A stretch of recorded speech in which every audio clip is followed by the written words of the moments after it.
Each tarot card is said to contain a fragment of the soul of the world.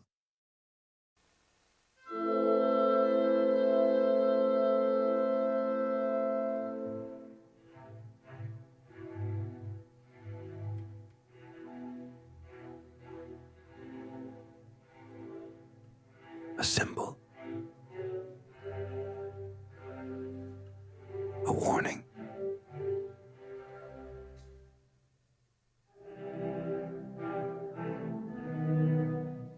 a manifestation of time that still awaits its moment.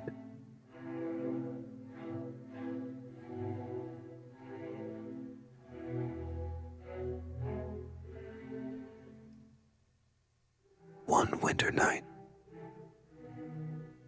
in a secret corner of Paris, a woman shuffled the cards in front of an unknown man.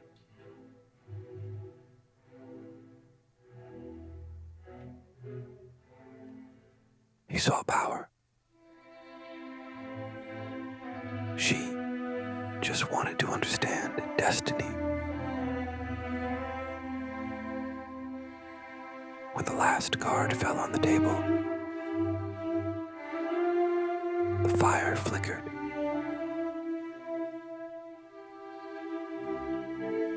It was the tower.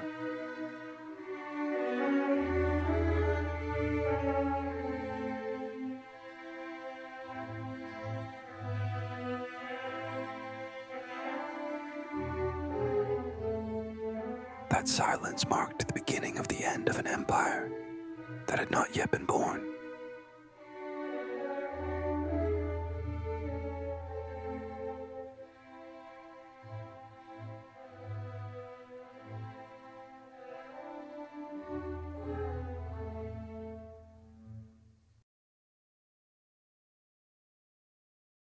Chapter 1: The Spread of Destiny.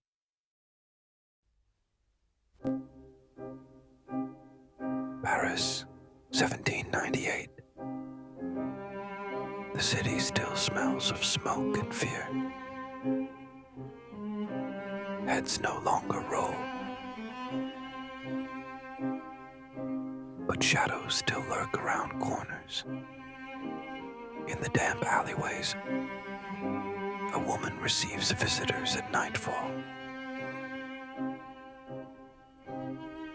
She has no name in the records, but everyone calls her Mademoiselle Lenormand. She is neither noble nor saint, neither witch nor martyr. Just a woman with an impossible gift, reading the hidden language of fate. On her table, ancient symbols travel from Egypt to Provence, from alchemists to Renaissance fortune tellers. Each card is a door. Each consultation, a sacrifice.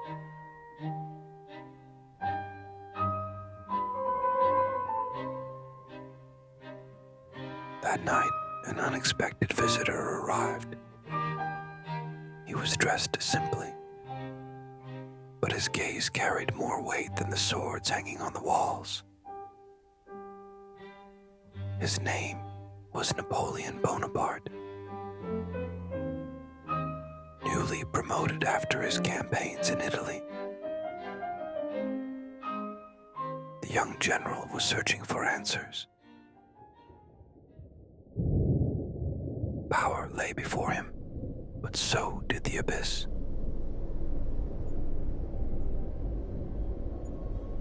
Lenormand did not greet him. She simply let the silence speak for her.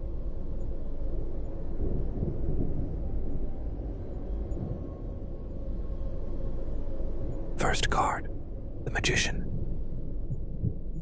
The beginning, the will, the fire that creates and destroys. Second card, the emperor. Order.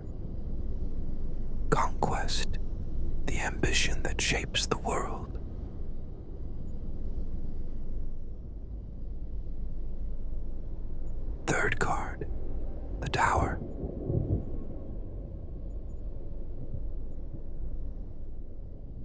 The fire in the lamp flickered, as if the air contained an omen.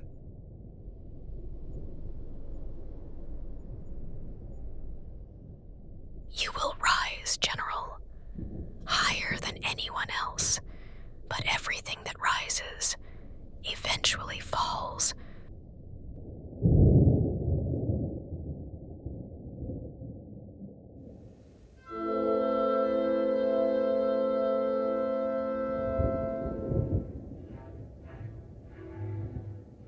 Chapter 2.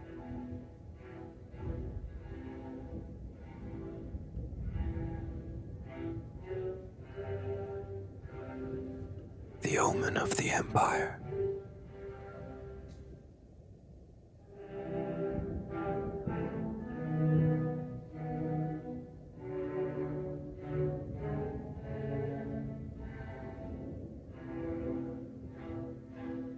Tarot does not predict.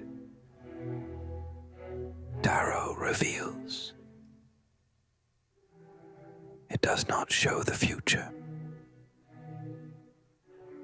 but rather the path that the soul has already begun to walk.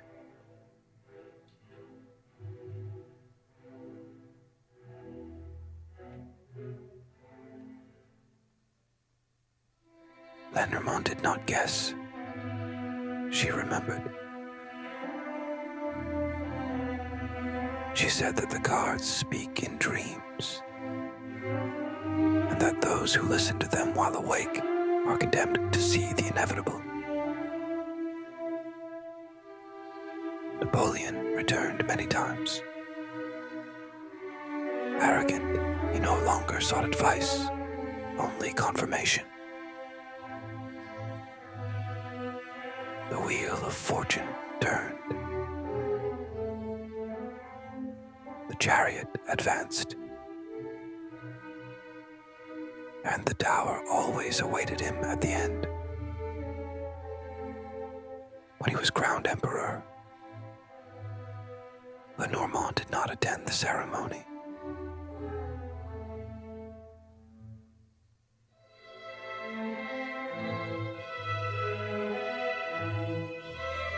She lit a candle, placed 3 cards on her table,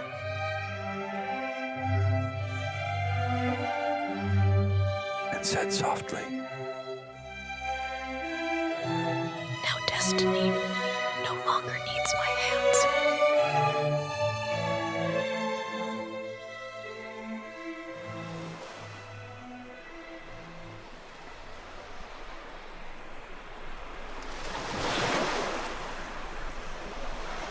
Years later, the same man who had dominated Europe gazed at the horizon from a remote island.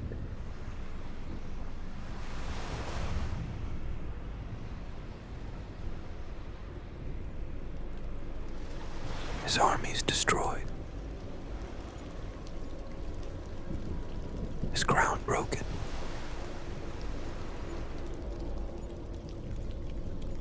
his time up.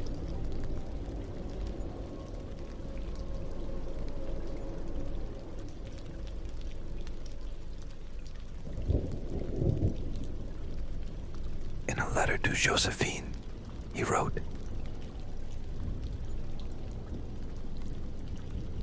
Fate is a gambler who never loses.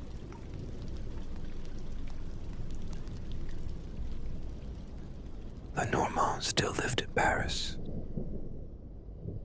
surrounded by books, mirrors, and worn decks of cards. She never spoke of him, but she kept that letter from the tower in a wooden chest,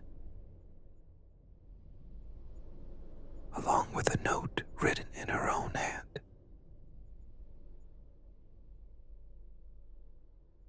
Everything that rises without a soul falls under its own weight.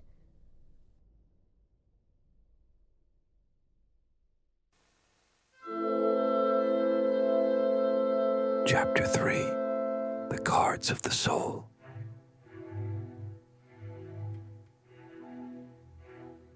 Today, centuries later, Lenormand's tarot cards continue to be shuffled on thousands of tables. And among all the cards, there is one that no one wants to see. The Tower. Fire that purifies. A fall that reveals. Death of the ego to be reborn in truth. Because the Tower does not only speak about destruction, it also speaks about clarity, about those moments when the universe tears down.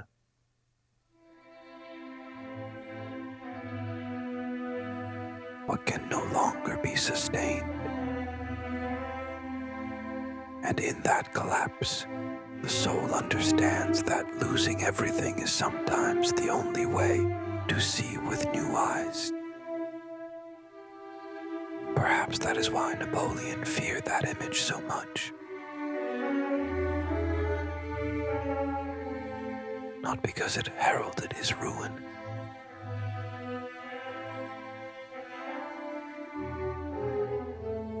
but because it showed his reflection.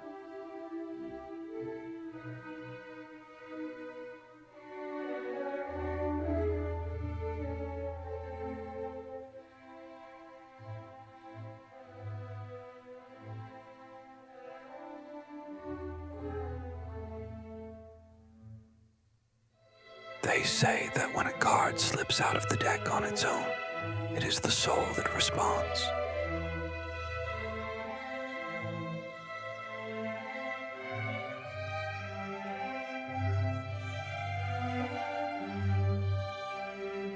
Destiny does not write. It shuffles.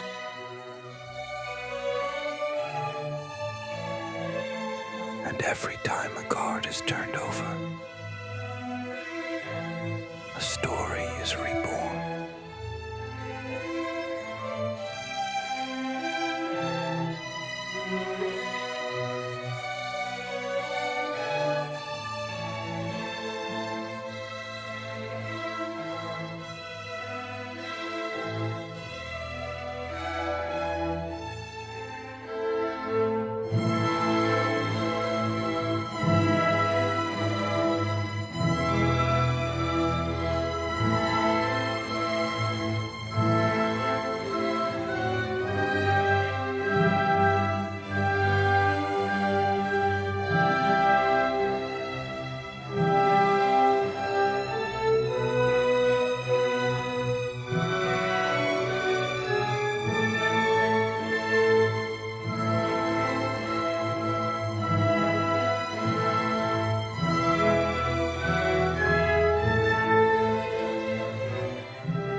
Lenormand did not change the course of the world.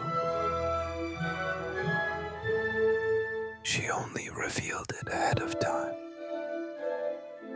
The truth does not need to be believed.